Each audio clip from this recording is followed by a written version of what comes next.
So, Red Sparrow, huh?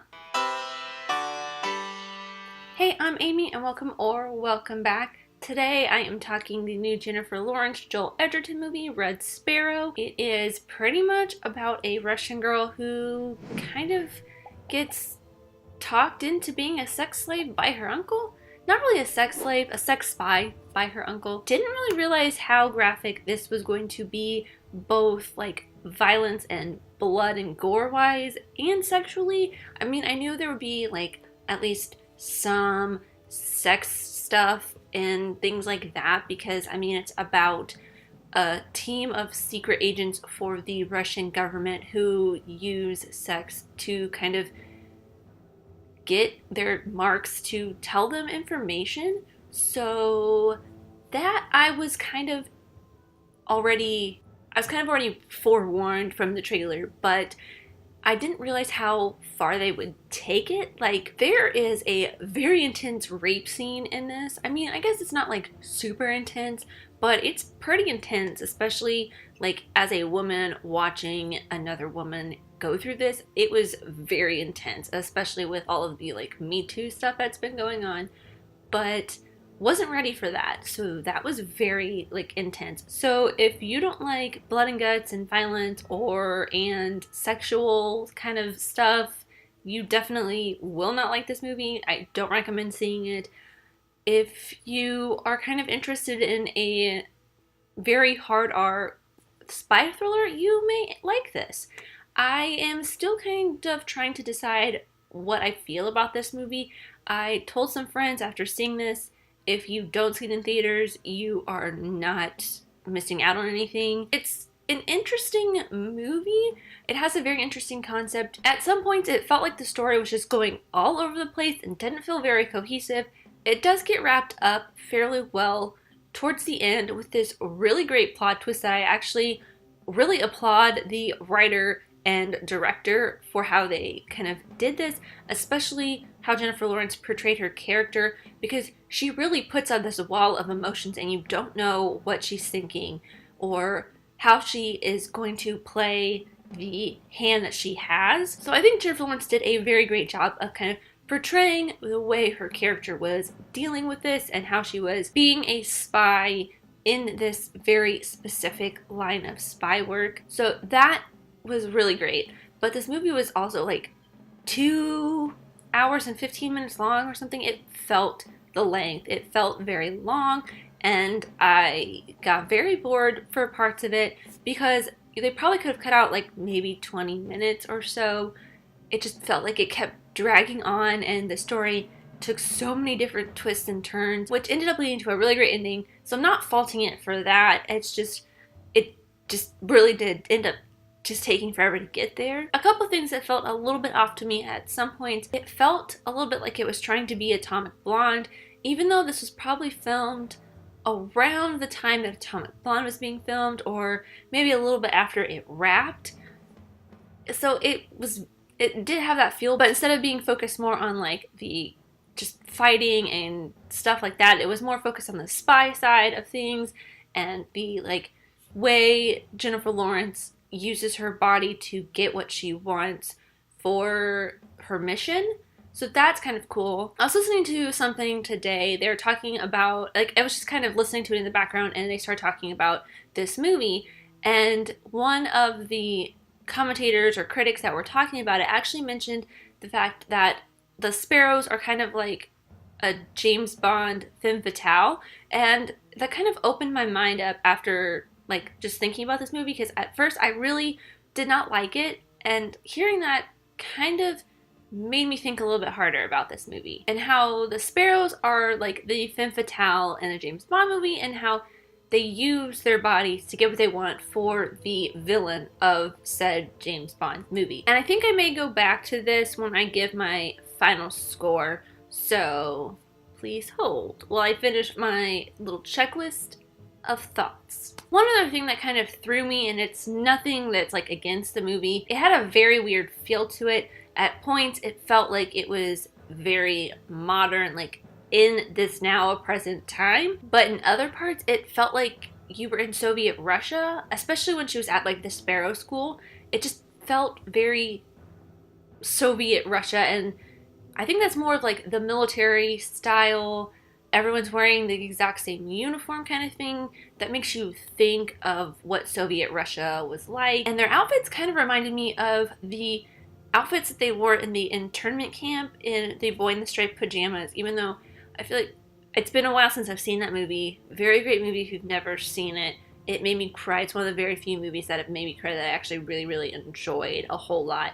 David Thewlis is great, but that, I digress. It did have, in Boy in the Striped Pajamas is about a German internment camp, but anyways, it just didn't really kind of feel like it just had this weird mix. So you didn't really know what era it was, even though they were using cell phones and computers. So you knew what era it was in, but it just had this very almost off feel to it. Nothing bad though. That's just kind of something I saw that I wasn't super.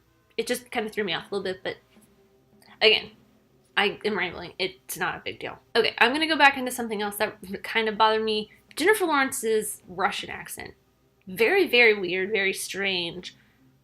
And I am not sure how I feel about it. I did not like it in the trailers. It was probably the one thing about the trailer that I was just like, don't know if I want to see this movie. But the rest of it kind of intrigued me, so I ended up deciding to go see it. But I went in very skeptical, and this kind of transitions into something good I like about the movie is the performances. Like I said before, Jennifer Lawrence really doesn't play to what her motives are, and it's very intriguing to me. And Joel Edgerton, you know what his motives are, and he's really great. Like, I would go see this movie just for Joel Edgerton because he does a phenomenal performance, but I don't think I've ever seen him in anything he's been bad. So don't know if that's a good measure of something, but both of the leads are great. And I feel like I may just kind of be going all over the place. But my notes are kind of all over the place. My head is kind of all over the place. So that's what we're getting today. So before I get into my rating, I want to talk about my favorite part of this movie. It's just like the opening sequence is so cool. It's like this faux split screen of how, like, it's not how they meet, like how Jennifer Lawrence and Joel Edgerton's characters meet, but it's just kind of how they get to where they are going to meet. And like the cinematography on that was so cool. They're always facing towards each other, even though they're not in the same room or scene. And the way they transition from like Jennifer Lawrence's apartment to Joel Edgerton in his apartment, and like transitioning in between the two of them is so cool because you feel like they're in the same room, but they're totally not in the same place at all whatsoever. So it was just a really bit of phenomenal cinematography and editing, how they just kind of blocked all of that out. And if you ever watch this movie, I would watch it for just that scene alone, which kind of leads me into my rating for this. I would rewatch this movie again just for the twist, like knowing what the ending at the end is, like the twist ending, knowing what it is, and watching the whole thing through, kind of seeing if I can see the little subtleties in Jennifer Lawrence's performance where she makes decisions that kind of lead to what happens. They show a little bit of it in flashbacks leading up to what happens or the big reveal, and I kind of want to go back knowing what I know to see that. And especially after talking about all of this, it's kind of like going and rewatching Get Out, knowing all the small little things and cues that happen at the end. So that's kind of what I would want to do with this one. And especially after the femme fatale comment I made earlier, thinking about that kind of really boosted the score for me. I actually kind of started thinking about it like mid-review. I had a score for this already, but mid-review I actually kind of really started to think about it and enjoy what I was thinking about, and probably would definitely rent this movie on Redbox. I don't think I would add it to my collection. I mean, I may if it's like a DVD that's on sale or a Blu-ray that's on sale, but it's not like a movie that I would want to add to my collection. It's definitely something I would rent and watch again, kind of just absorbing all the information throughout the movie, just getting to know the characters a little bit better, and knowing what I know from the end, getting all of that in, and just kind of mulling the whole thing over, because it really is like a spy thriller. And I mean, it is kind of graphic, but I mean, it's, but that's like not something that's like super bothering to me. I mean, there's like one scene that I'm very like, I'd probably skip over, probably two scenes actually, but the second scene is not as like horrifying to me. I mean, it does get a little torture porny at parts, but it's just like one scene I think that's kind of a whole sequence of scenes. But it definitely is worth a watch, at least just renting this movie. Definitely recommend at least renting it when it's like on Redbox or VOD or something, because it does make you think about some things at the end. Not necessarily like cultural things like the way Get Out did, but I mean, it's like kind of a cerebral film, and we all know how much I enjoy movies that make you think. So those are all of my thoughts for Red Sparrow. If you have seen this, let me know what you think in the comments down below, because I would really love to know. I thought that I would not like this movie. Like I said before, I had a score all set for this, but while I was filming, mid-filming, I changed my mind. Like, I was like, just get it on, it's a Netflix movie, just watch it when it's on Netflix, but I would actually pay money to rent this movie and see it again. So it kind of makes you think a little bit. So let me know. I want to know your guys' thoughts below. Thank you guys so much for watching. I appreciate you, whoever you are. Let me know who you are in the comments down below, and let's be friends. If you enjoyed this, leave a like and subscribe if you're new, because I talk movies, TV, filmmaking, and film history on here, and I love talking about this stuff with you guys. So I'll see you guys next time. Bye!